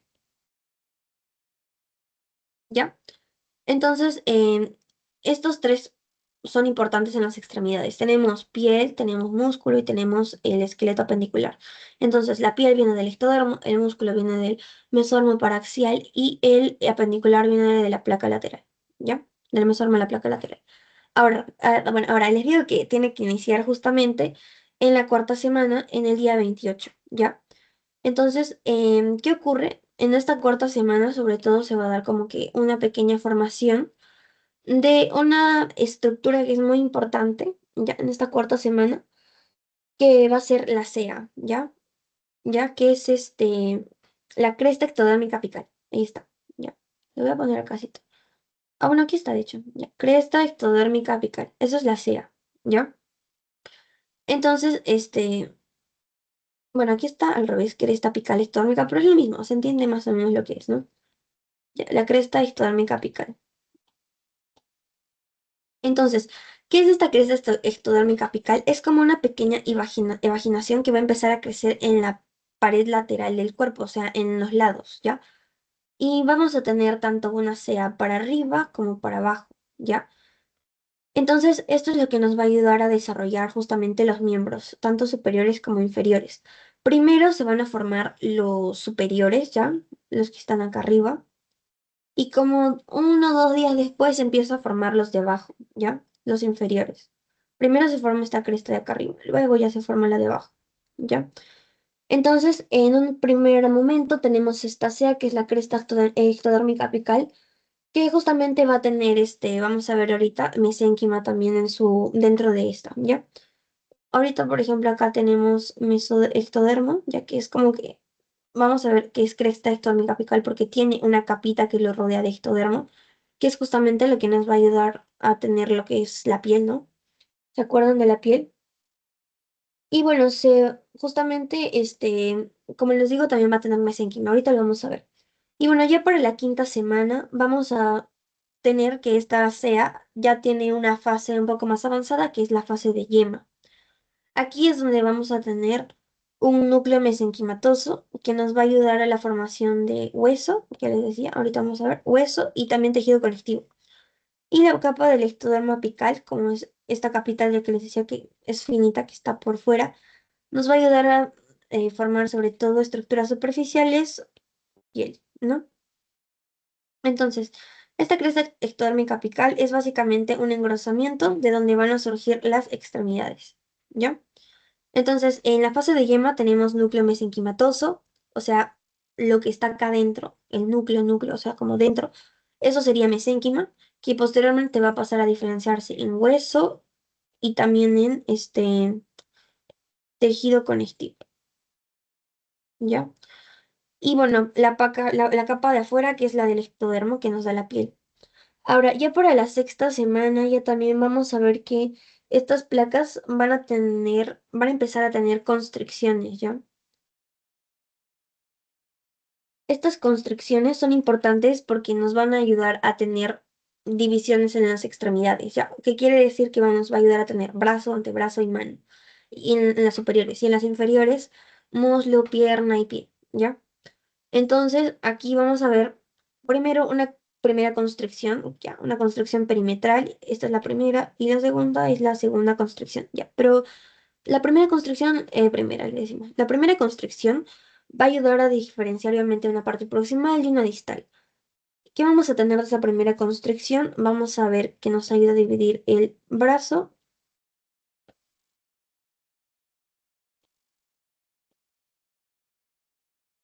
ya, el brazo y antebrazo. Y en la parte inferior, ¿qué sería? Bueno, sería como que el muslo y pierna, ¿ya?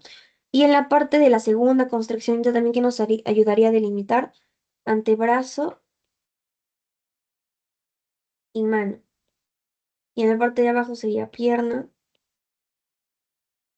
y pie. Ya, listo.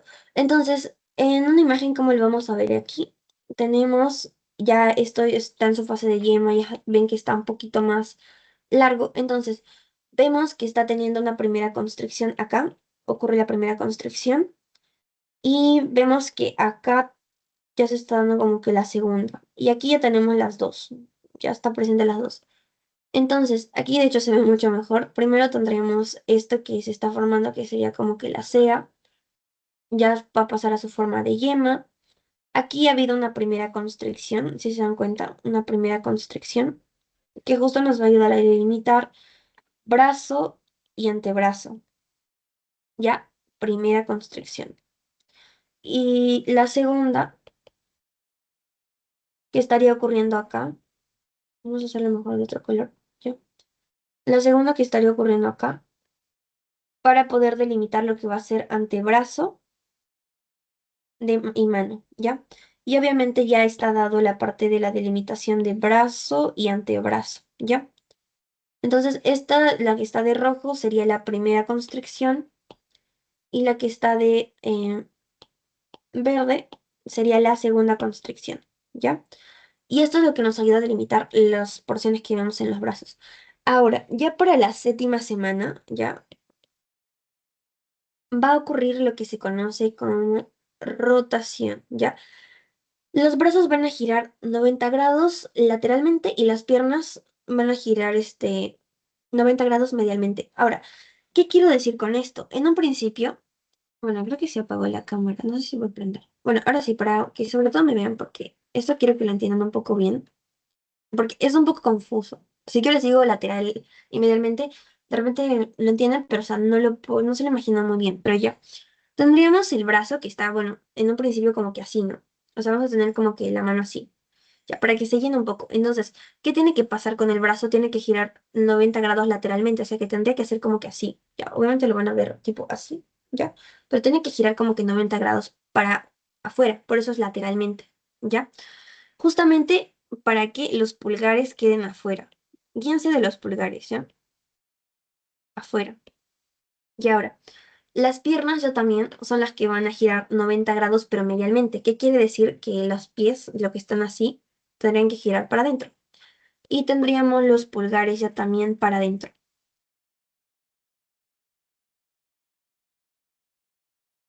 ¿Ya? Entonces, así es como lo tendríamos, sobre todo, para que se ubiquen. Entiéndalo así. Los brazos van a girar 90 grados lateralmente, o sea, ¿qué quiere decir? Que lo van a hacer como para afuera, ¿ya? Y vamos a terminar con los pulgares de la mano justamente afuera, ¿no? O más o menos afuera. Y bueno, las piernas tienen que girar 90 grados lateralmente, medialmente, mejor dicho, para tener los pulgares para adentro, ¿ok? Así. Entonces, es justo aquí donde más o menos bueno, se trata de demostrar más o menos esta rotación que tienen. En lo que teníamos en un principio, la manito, ya, tiene que girar 90 grados. Aquí, por ejemplo, ya, giran 90 grados, ya 90 grados. Y tenemos los pulgares, perdón, esos giran para afuera, ya. Se me pasó, ya. Estos giran para afuera, los de arriba. Y terminamos con los pulgares afuera. Y la parte de acá ya también, los inferiores tienen que girar para adentro, o sea, medialmente, para que terminen los pulgares adentro. Y así es como tenemos una posición anatómica de los miembros superiores e inferiores. Ahora, ¿cómo se van a formar los dedos ya también? En la octava semana ya es donde va a ocurrir sobre todo esto, octava semana, ¿ya?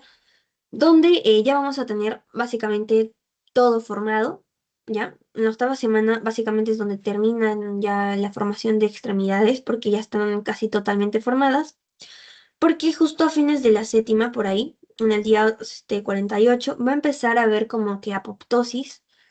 ¿Saben lo que es apoptosis ya? Por Villa seguro, ¿se acuerdan? Apoptosis de células que están en la CEA, ¿ya? Entonces, justamente estas células que están en la CEA van a empezar a dividir lo que en un principio, bueno, lo que va a ser la mano en 5 partes para que nos den 5 dedos, ¿ya? Entonces, justamente, primero en un principio vamos a ver que se tienen, bueno, se tiene esto de acá. Simplemente es como, ven, una yema, está planito, ¿no? Posteriormente se va a ver las constricciones acá, por ejemplo, ya está viendo las constricciones. Estamos viendo formación de mano, ya, solo de mano. Y luego van a empezar a aparecer estos radios digitales, ¿ya? Estos rayos digitales justamente son como puntos o focos donde está viendo apoptosis para que pueda dividir en 5 partes, ¿ya? Entonces está viendo una primera división, o sea, una primera apoptosis aquí, ¿ya? En la séptima semana y en la octava está viendo más apoptosis que justamente va a ayudar a separar más lo que van a ser los dedos, escotaduras de los rayos interdigitales. Aquí ya está viendo una escotadura, por ejemplo, o sea, ya están como que hay mayor apoptosis. Y bueno, los dedos al final van a estar unidos en un principio por una membrana. Ya, después de esos rayos digitales van a tener esta membrana. Y aquí va a ocurrir una segunda apoptosis que ya nos va a dar dedos totalmente separados, ¿ya? Ahora, justamente estos rayos digitales, digamos que va a ser nuestra primera apoptosis para formar dedos, ¿ya? Porque lo está dividiendo en 5 partes. Y la segunda apoptosis que va a ocurrir como les decía en un principio, ya tenemos nuestros 5 dedos, pero están unidos por estas membranitas, ¿no? Así no sé si han visto, bueno, son membranitas que están entre los dedos, ¿ya? Pero estas membranitas justamente tienen que también tener apoptosis. Entonces aquí es donde ocurre una segunda apoptosis para dividir ya también los dedos, ¿ya?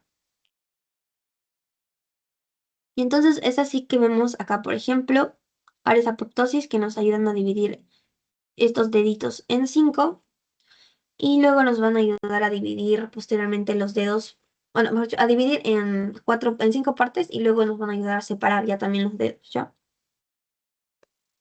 Y bueno, lo mismo va a ocurrir en la parte inferior de los pies, ¿ya? Entonces, como le digo, a finales de la octava semana ya tendrían que estar los dedos separados completamente y la formación de las extremidades totalmente dada. Entonces, aquí para recapitular súper rapidito les puse, teníamos la cresta apical, todo eso, ¿bien? Acá teníamos la cea, ya, cresta ectodérmica apical, ya, por eso le digo cea, ¿ya? Y esta cea tenía ectodermo, por fuera una capita y por dentro mesénquima, ¿no? Este mesénquima iba a darnos origen a lo que va a ser los huesos y también tejido conectivo. Bien, entonces este mesénquima, bueno, vemos que se empieza a formar un molde cartilaginoso, va a empezar a posteriormente formarse el hueso y así. Ahora luego van a empezar las constricciones también, que van a dividir brazo, antebrazo y mano. Empieza las radiaciones digitales en la séptima semana, esto es más o menos. Empiezan radiaciones interdigitales o rayos interdigitales. Y bueno, posteriormente vamos a tener ya una extremidad, digamos, totalmente formada para la octava semana. Y bien, respecto a anomalías en estas extremidades, vamos a ver, por ejemplo, a la meromegalia, que es la falta parcial de una o más extremidades, ¿ya? La meromelia, mejor dicho, meromelia, que es la falta parcial, sobre todo, de una o más extremidades. La amelia, que ya también es la ausencia total de una o más extremidades, y la focomegalia es la falta de toda la extremidad, ya. Estos términos como que están muy relacionados y así ya. Y bueno, la micromegalia es como que hay una formación de la extremidad, pero es muy cortita, ya. O sea, es un acortamiento, ya, de esta extremidad. Como aquí, por ejemplo. O aquí, por ejemplo, que vemos lo que va a ser focomegalia y así. Y bien, con respecto a la deformación en los dedos, vamos a ver la braquiodactilia, por ejemplo, cuando tenemos los dedos muy cortos, ¿ya? Estos son algunos defectos. Normalmente siempre hemos visto esto, pero no pensamos que es algo anormal. Pero es un defecto que hay en los dedos, ¿no? En la formación de los dedos. Ahora, esto es braquiodactilia. También vamos a tener la sindactilia, que va a ser la fusión de dos o más dedos. Por ejemplo, lo vamos a ver aquí, aquí y aquí. Ahora, esto también se le conoce como las pinzas. Por eso hay una fusión de dos o más dedos, la sindactilia. ¿Ya? Entonces, aquí no ha habido justamente una correcta apoptosis tanto en los rayos digitales y tampoco en la segunda, ¿no? En la segunda apoptosis quiere decir. Ahora, la ectrodactilia es cuando falta un dedo y la polidactilia ya también es cuando tenemos un dedo extra, ¿no? O sea, hay la presencia de un dedo más. Y justo, bueno, esto básicamente está relacionado bastante con la sindactilia, esta mano o pie hendido, que es justamente cuando hay falta de los dedos centrales, sobre todo por los centrales, les dice lo de mano o pie hendido, que se le va a conocer comúnmente como pinza de langosta, sobre todo porque si se dan cuenta son los del medio los que no están ahí, los que no se han dividido, se han pegado todos. Ya, y la sindactilia es más que puede ser unidos los del centro, puedes tener los de aquí y así, ¿no?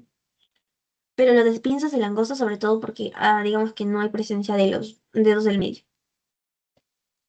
Y bien, tenemos luego ya en extremidades, hablando ya de algo más completo, vamos a ver que tenemos tenemos tres como que tres partes, la arqueria, la adactilia y la afolactilia. Dependiendo de dónde esté, digamos, cortándose, hasta dónde llega. Por ejemplo, si no hay manos, va a ser arquero.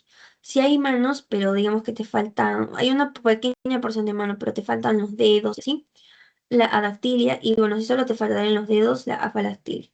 Entonces, sobre todo por la parte más, es como que la parte proximal está desarrollada justamente, pero la parte distal puede estar total o parcialmente ausente, ¿ya? Y justamente aquí está la causa. Causa porque hay alteraciones en la cera, ¿ya? Ahora, hay ciertas mutaciones que van a afectar justamente las extremidades. El síndrome mano-pie genital, por ejemplo, que ha habido una malformación o una mutación en el gen HOXA13, que justamente va a involucrar una fusión de los huesos del carpo, ¿ya? también en el síndrome de Marfan. Esto les voy a pasar en una fotito para que lo revisen por ahí. O sea, también, como les digo, para que conozcan enfermedades, ¿ya? Es más que todo para eso, ¿ya? Y bueno, nosotros ya hemos visto osteogénesis imperfecta. Y bueno, respecto a al sistema muscular, vamos a ver que este sistema nos va a dar fuerza, energía, ¿ya? Va a brindar también soporte y protección a los músculos y sobre todo nos va a dar estabilidad y equilibrio, ¿ya? Ahora vamos a tener 650 músculos y tenemos tres tipos. Ya lo habrán haber visto en esto, estriado, liso y el cardíaco, ¿ya? El estriado lo vamos a encontrar, por ejemplo, en músculos de los brazos, por ejemplo, ¿ya? Son músculos que digamos van a tener justamente estriaciones que están formados o hechos para hacer ejercicio, por decirlo así. Necesitan hacer movimientos, ¿no? Ahora, las cardíacas están en el corazón y las lisas, sobre todo, podemos encontrarlos en el tracto digestivo, también, por ejemplo, en las arterias, ¿ya? Entonces, vamos a ver que van a derivar del mesodermo, ¿ya? Que parte específicamente del miotoma, ¿ya? Entonces, como les digo, vamos a tener estos tres tipos que eran el estriado o esquelético, el liso o involuntario y el cardíaco. El cardíaco se va a originar del mesodermo lateral esplácnico. Ya aquí hay una pequeña como que diferenciación. ¿Se acuerdan que habíamos dicho que del mesodermo lateral, mejor dicho, del miotoma, de todo eso, ¿no? Aquí se va a originar del mesodermo lateral esplácnico o también se le dice el visceral, que va a ser básicamente el que está aquí adelante. Porque el de acá atrás es el lateral parietal, ¿se acuerdan? Lateral parietal o somático, ¿ya? Este es el esplácnico o visceral, el que está para adentro, el que rodea la parte del saco vitelino, ¿ya? Ahora, el músculo liso involuntario ya también va a derivar, sí, de la hoja esplácnica del mesodermo lateral, el de acá. Y el músculo estriado, bueno, el músculo estriado ya también va a venir, sobre todo del miotoma, ¿ya? Entonces aquí hay unas pequeñas como que diferenciaciones de lo que estamos viendo. Estriado, miotoma, liso o involuntario es de la hoja esplácnica del mesodermo lateral. Ah, perdón, sí, involuntario también es de acá, de hecho, sí. Ya, entonces, ¿qué podemos concluir? ¿De dónde van a provenir? Del mesodermo. Ya, ambos provienen del mesodermo, pero liso y cardíaco van a venir del mesodermo visceral o esplácnico, o sea, del que está acá abajo. Estos dos, ya, vienen de acá. Y el mesodermo, mejor dicho, el músculo estriado ya va a venir del que está acá, del que está acá arriba que va a formar las somitas, ¿ya? Que es el miotoma. También van a derivar algunos músculos, ¿no? Porque hay ciertos músculos que vamos a tener que son especializados, por decirlo así, que tienen que venir del ectodermo, ¿ya? Que van a ser los músculos pupilares, como los constrictores y vasodilatadores del ojo, y también los músculos que están dentro o entre las glándulas, o sea, los túbulos de las glándulas mamarias y también de las glándulas sudoríparas. Ahora, en la musculatura esquelética estriada, ya, en la parte de la cabeza, ya, se va a desarrollar justamente de dónde, del miotoma que está en los somitas, ya. Si son de la cabeza, serían de los somitómeros, ¿no? Los primeros que están arriba. Entonces se va a desarrollar a partir del mesodermo praxial. Esta musculatura axial, justamente, ya lo que es la parte de columna para abajo, ya viene del paraxial y justamente surge de la migración del labio dorsomedial y labio ventrolateral. O sea, que quiere decir que viene del miotoma, básicamente, o sea, de las somitas, porque teníamos una parte ventral y una parte dorsal. Entonces, vamos a ver que básicamente viene de las somitas. Entonces, esto nos va a ayudar justamente a la formación tanto de músculos de la espalda, de la pared corporal y también nos va a contribuir en algo a la formación de las extremidades, ¿ya? Entonces, vamos a tener acá, justo el dermatoma, que ya está como que separado aquí, dermatoma, y el dermomiotoma es lo que está aquí posterior y aquí anterior, ¿ya? Justamente estos dos son los que nos van a dar origen a la parte de los músculos, tanto de la espalda, también de las extremidades y una parte de la pared corporal. Bien, vamos a tener un dominio primaxial y un dominio epaxial y un dominio abaxial o también el hipaxial, ¿ya? Entonces, ¿qué quiere decir el primaxial? Que básicamente son los que van a estar cerca a la columna. O sea, el primaxial son los que están cerquita acá. Este dominio primaxial es como que está cerca a la columna, ¿ya? Y el dominio abaxial son los músculos que están más alejados. Por ejemplo, pueden ser bueno, van a surgir los de acá, que son, ya serían de la parte de las extremidades, también la parte de los que van a estar ventrales, ¿no? Entonces, aquí justamente intervienen los músculos que están, como les digo, extremidades y pared del cuerpo, ¿no? O sea, en el cuerpo. Y la premaxial, de aquí van a salir los músculos de la espalda y también de las costillas, ¿ya? Entonces, aquí tenemos también digamos, desde dónde van a derivar, van a salir justo músculos posteriores o se les conoce como los epaxiales o primaxiales, como les digo, porque están cerca a lo que va a ser la columna. Músculos posteriores ya también son los primaxiales, porque surgen del dominio primaxial que está cercano a la columna. Y ya también va a haber el dominio abaxial o hipaxial, los músculos hipaxiales que surgen de este dominio, ¿no? Y bien, estos son todos los que ya, si vemos, están más alejados de lo que va a ser la columna, ¿no? Que sería lo de acá. Ahora, justo aquí también va a haber una inervación, digamos, tanto posterior como anterior, ¿no? Entonces, justamente vamos a ver que esta división también un poco se va a dar porque hay músculos atrás y adelante, ¿no?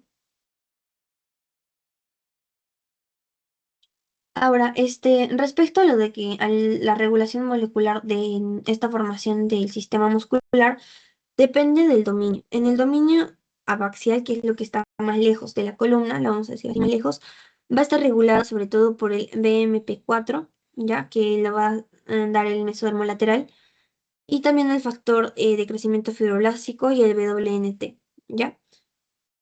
Y bueno, en el dominio primaxial ya también lo va a dar el BMP4, que va a estimular el WNT en el tubo dorsal, neural dorsal, ¿ya?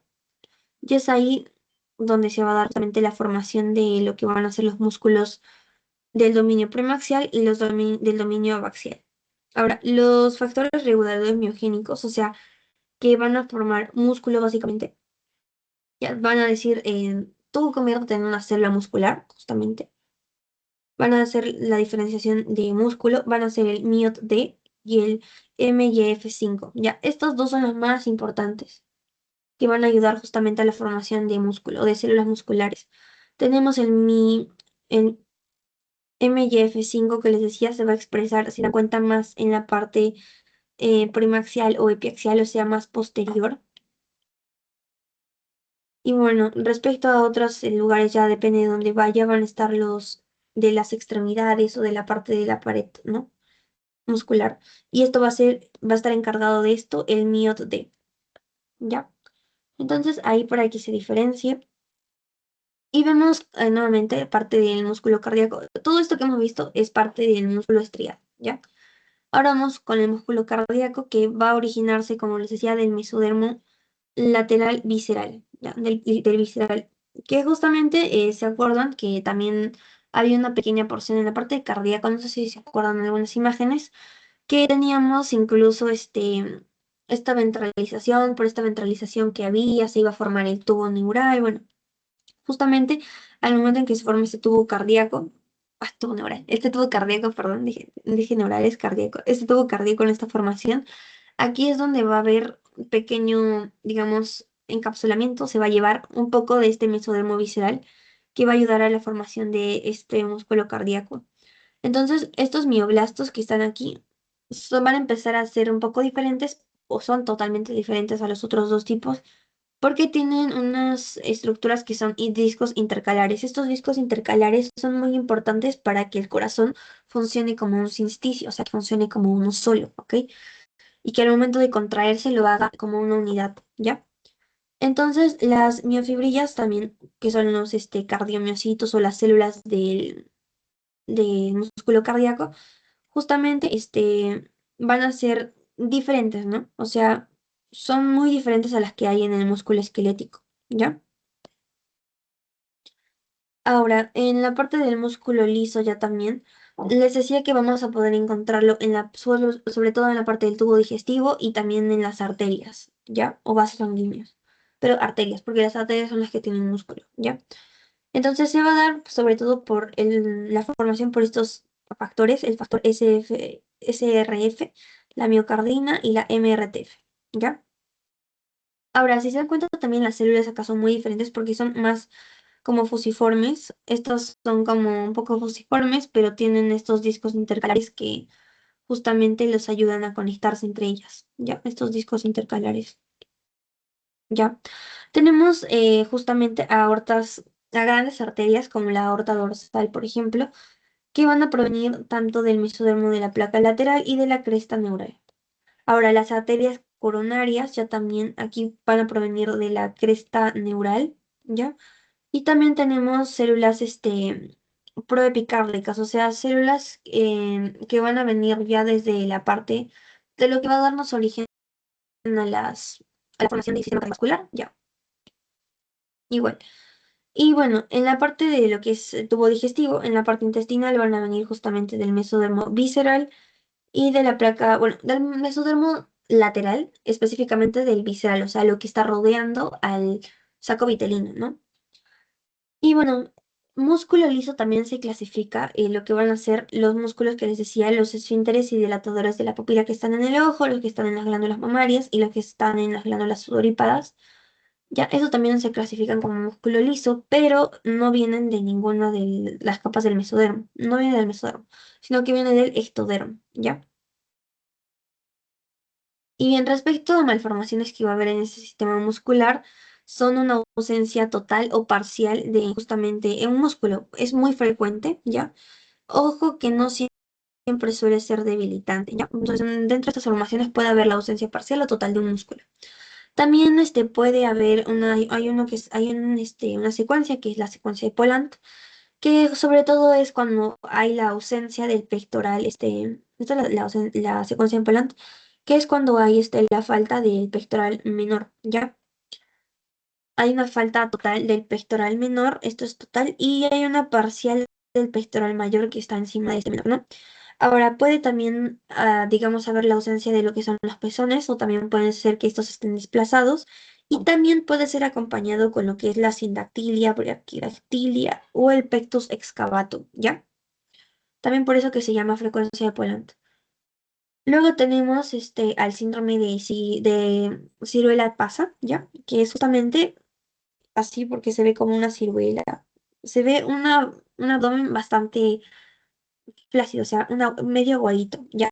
Y esto ocurre porque ha habido una falta parcial o total de los músculos abdominales. Ustedes seguro ya saben, o van a ver recién creo los músculos abdominales en anato, pero ya los músculos abdominales acá están ausentes o hay uno que otro. O sea, no tenemos oblicuos ni transversos y así.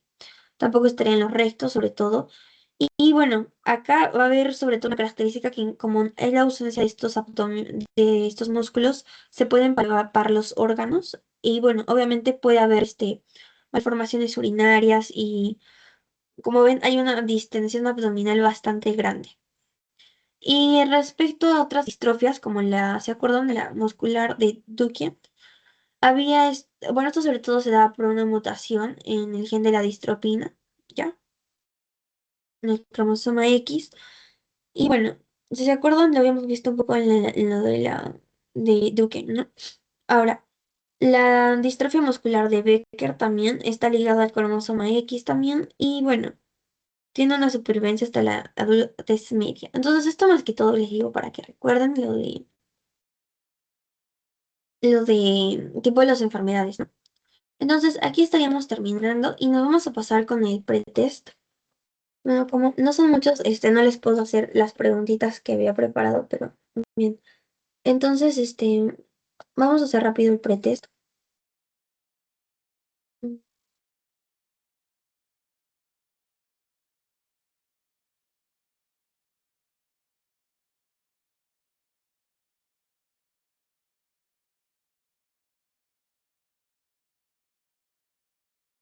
Bien, entonces nuestra primera pregunta era, marca la correcta sobre el origen embrionario del sistema esquelético axial. Bien, acá vamos a ver, por ejemplo, la primera, poniendo el mesodermo intermedio. Esta no sería porque dice que sea origen del esqueleto axial, ¿no? Entonces, nosotros hemos visto más que el esqueleto axial, que incluye a la cabeza, a la columna, a todo eso va a estar sobre todo más derivando de lo que va a ser la parte de las somitas, ¿no? Entonces, por eso es que vemos el desarrollo del mesénquima, o sea, de las somitas, ¿ya? Justamente por la parte de la columna, ¿ya? Pues sobre todo por esa parte del esqueleto axial, porque no se forman de la cresta neural, tampoco del mesodermo intermedio y tampoco del ectodermo.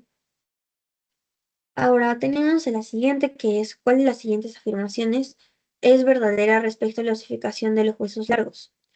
Tienen una osificación endocondral, ¿ya? Y obviamente necesitan de un centro primario que va a estar en la diáfisis y los centros secundarios, eso se me olvidaba decirles que ya estarían como que en la epífisis, ¿no? Esos ya serían nuestros centros secundarios. Las placas de crecimiento o placas epifisiarias serían nuestros centros secundarios, ¿ya? Ahora, justamente inicia en el centro secundario, eso no sería porque primero en la etapa embrionaria habíamos mencionado que necesita un centro primario y ya después del nacimiento es donde surgen ya las placas secundarias, ¿ya? Y obviamente no ocurre únicamente osificación intramembranosa porque si no habría también alguna que otra anomalía, porque la intramembranosa recuerden que pasa de frente de mesénquima a hueso, entonces va a evitar también la formación y el crecimiento incluso de otros, de los huesos, ¿no? Y bueno, ¿qué ocurre si se elimina la CEA? La CEA era la cresta apical, ectodérmica o cresta ectodérmica apical, ya lo mismo, ya, pero si se inhibe entre la cuarta octava semana, justamente, ¿qué pasa si se elimina? Habría justamente un stop en lo que va a ser el desarrollo de extremidades, ya porque necesitamos de esta CEA, que es básicamente el punto de inicio para que se dé la formación de las extremidades. Ahora, marca lo correcto sobre el neurocráneo. Bueno, aquí se forma exclusivamente por osificación intramembranosa, no, porque hemos visto ciertos huesos que van a formarse por osificación endocondral, ¿ya? Y bueno, deriva del mesodermo lateral y forma huesos faciales.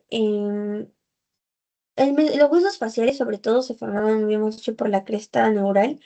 Y bueno, del mesodermo lateral no vienen todos, ¿ya? O sea, viene uno que otro. De la parte, sobre todo, de la bóveda craneana. Bien, pero el neurocráneo no viene totalmente de ahí. Y bueno, creo que la más correcta sería que está compuesta por una porción membranosa y también está compuesta por una porción cartilaginosa, ¿ok? Y bueno, su formación depende del gen SHH, no. Y bueno, eso es lo más fácil que les voy a poner para que se recuerden bien que en qué semana el desarrollo comienza, bueno, en qué semana de la etapa del desarrollo empieza a formarse las yemas de las extremidades. Y eso sería entre la 4 y la 5. De hecho, acá la respuesta sería la 5 más exacto, porque la 4 recuerden que más era la parte de cresta apical y la yema ya está totalmente formada en la semana 5. Ya, o sea, la yema como tal tenemos en la semana 5 y en la 4 tendríamos la cresta ectodérmica apical. Entonces, eso sería más que todo la respuesta más correcta. Entonces, así como terminamos la sesión de hoy, ahorita paso al post-test